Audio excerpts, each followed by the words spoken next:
সর্বপ্রথম আলোচনা করব 2026-এর এলিমিনেশন চেম্বার পে-রিভিউ টিকিট নিয়ে। তো ডাব্লিউডাব্লিউ 2026-এ এলিমিনেশন চেম্বার পে-রিভিউর জন্য অলরেডি তারা টিকিট বিক্রি করা শুরু করে দিয়েছে। এখন পর্যন্ত ডাব্লিউডাব্লিউ 2026-এর এলিমিনেশন চেম্বার পে-রিভিউর জন্য প্রায় 12,000-এরও বেশি টিকিট বিক্রি করে ফেলেছে। দেখার বিষয় এবার ডাব্লিউডাব্লিউ এলিমিনেশন চেম্বার পে-রিভিউতে কী পরিমাণ তারা টিকিট বিক্রি করে থাকে। এবার আলোচনা করব ওটিসির ওয়ান রেসকে নিয়ে। তো আপনাদের কালকে ভিডিওতে যেমনটা জানিয়েছিলাম যে এবার ওটিসির ওয়ান রেস দিন স্ম্যাকডাউনের পার্ট হতে পারে।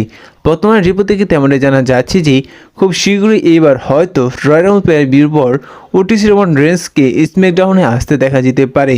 এমনকি এও জানা যাচ্ছে যে এবার ওটিসির ওয়ান রেস নিয়ে রিটার্ন করলে স্ম্যাকডাউনে রিটার্ন করতে দেখা যাবে।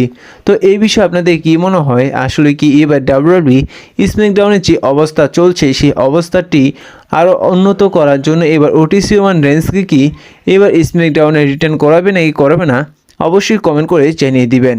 আলোচনা করব ফল ইভেন্টকে নিয়ে। তো ফল ইভেন্ট তিনি বর্তমানে খুশি নয় আনরিয়াল ডকুমেন্টের ওপর। তিনি মনে করে যে এই ডাব্লিউডাব্লিউ যে বিজনেসটি রয়েছে এটি প্রাইভেট থাকে ভালো, কেন এটি সবার সামনে উন্মোচন করবে।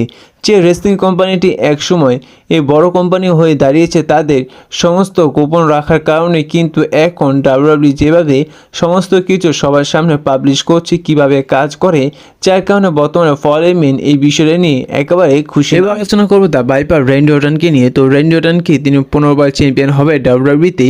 তো এই বিষয়ে আপনারা অনেকটাই কনফার্ম ধরে নিতে পারেন যে এবার 2026-এ 15বারের মতন চ্যাম্পিয়ন হতে চলেছেন র্যান্ডি অর্টন। তার কারণ হচ্ছে যে এবার ডাব্লিউডাব্লিউ 2026 থেকে র্যান্ডি অর্টনকে অনেক সিরিয়াসলি নিতে চলেছেন। এমনকি 2026-এ র্যান্ডি অর্টনকে আরও ভালো বুকিং দিতে চলেছেন, যার কারণে হয়তো অনেকে বলছে এবার রেসলম্যানিয়াতে 15বারের জন্য চ্যাম্পিয়ন হতে দেখা যেতে পারে র্যান্ডি অর্টনকেই। তো এই জায়গায় আমি বলবো যে ডাব্লিউডাব্লিউ যদি আসলেই র্যান্ডি অর্টনকে 15বারের জন্য চ্যাম্পিয়ন বানাতে চায় তাহলে তাকে হয়তো রেসলম্যানিয়ার পর তাকে 15বারের জন্য চ্যাম্পিয়ন বানাতে পারে। কারণ বর্তমানে যে দুটি টাইটেল রয়েছে এই দুটি টাইটেল নিয়ে রেসলম্যানিয়া আগ পর্যন্ত লম্বা যে ইস্যুলাইন চলছে সেই ইস্যুলাইন রেসলম্যানিয়াতে গিয়ে শেষ হবে। তারপর হয়তো কোনো টাইটেল পিকচারে র্যান্ডি অর্টন তিনি আসতে পারে। তো এই বিষয়ে আপনাদের কী মনে হয়, র্যান্ডি অর্টন 2026-এ তিনি 15বারের জন্য চ্যাম্পিয়ন হবে নাকি হবে না, অবশ্যই কমেন্ট করে জানিয়ে দিবেন। এবার আলোচনা করবো ফিন ব্যালারকে নিয়ে। তো ফিন ব্যালার তিনি একটি শোয়ে গিয়েছিল, তিনি সেখানে গিয়ে খোলামেলাভাবে তার ডেমন ক্যারেক্টারটি নিয়ে কথা বলেছেন। তিনি বলে যে এই দুটি চরিত্র তাকে প্লে করতে অনেক ভালোই লাগে, আর যেভাবে তিনি কথা বলেছেন এ থেকে বোঝা যায় যে এই ডেমন ক্যারেক্টারটিও ফিরিয়ে নিয়ে আসার জন্য ফিন ব্যালার তিনি অনেকটা চেষ্টা করছেন এবং তিনিও আগ্রহ আছেন এই ডেমন ক্যারেক্টারটি ডাব্লিউডাব্লিউ আবার ফিরিয়ে নিয়ে আসুক। তো আপনারা হোপ রাখতে পারেন যে 2026-এ হয়তো ফিন ব্যালারে এই ডেমন ক্যারেক্টারটি দেখতে পারতে পারেন। তো আপনাদের কী মনে হয় 2026-এ কি আসলে আপনারা দেখতে পারবেন এই ডেমন ক্যারেক্টারটিকে, অবশ্যই কমেন্ট করে জানিয়ে দিবেন। এবার আলোচনা করব এনএক্সটি সুপারস্টারগুলোকে নিয়ে। তো বর্তমানে এনএক্সটি অনেক রেসলার এবার এনএক্সটি থেকে মেন রোস্টারে এসেছে, যেমন লাস্ট লেজেন্ড রয়েছেন, টিস উইলিয়াম রয়েছেন, ম্যাট কার্ডোনা রয়েছেন, এমনকি আরও অনেক রেসলারকে আসতে দেখা গিয়েছে এনএক্সটি থেকে মেন রোস্টারে।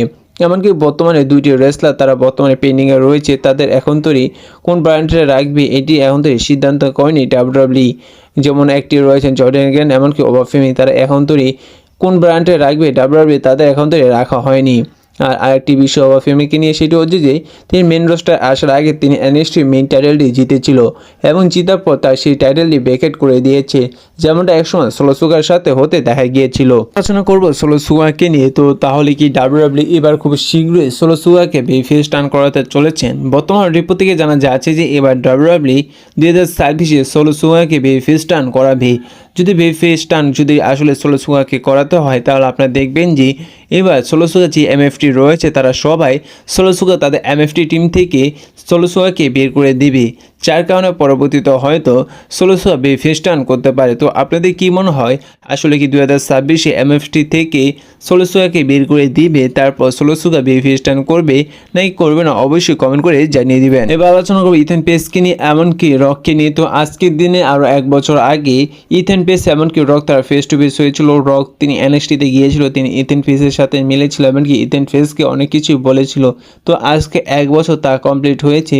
তো এই বিষয়টা নিউজ কভার করতে গিয়ে দেখলাম মনে হলো আপনাদের সাথে শেয়ার করি, যার কারণে আপনাদের সাথে এই বিষয়টা শেয়ার করলাম। এবার আলোচনা করবো কিচেরোকোকে নিয়ে। তো বর্তমানে যেভাবে কিচেরোকো নিয়ে নিউজ ছড়াচ্ছে, যেভাবে টনি খান তিনি বর্তমানে কথা বলছে, যার কারণে মনে হচ্ছে যে এখন তৈরি হয়তো কিচেরোকো তিনি ডাব্লিউডাব্লিউইর সাথে কন্ট্রাক্ট সাইন করেনি।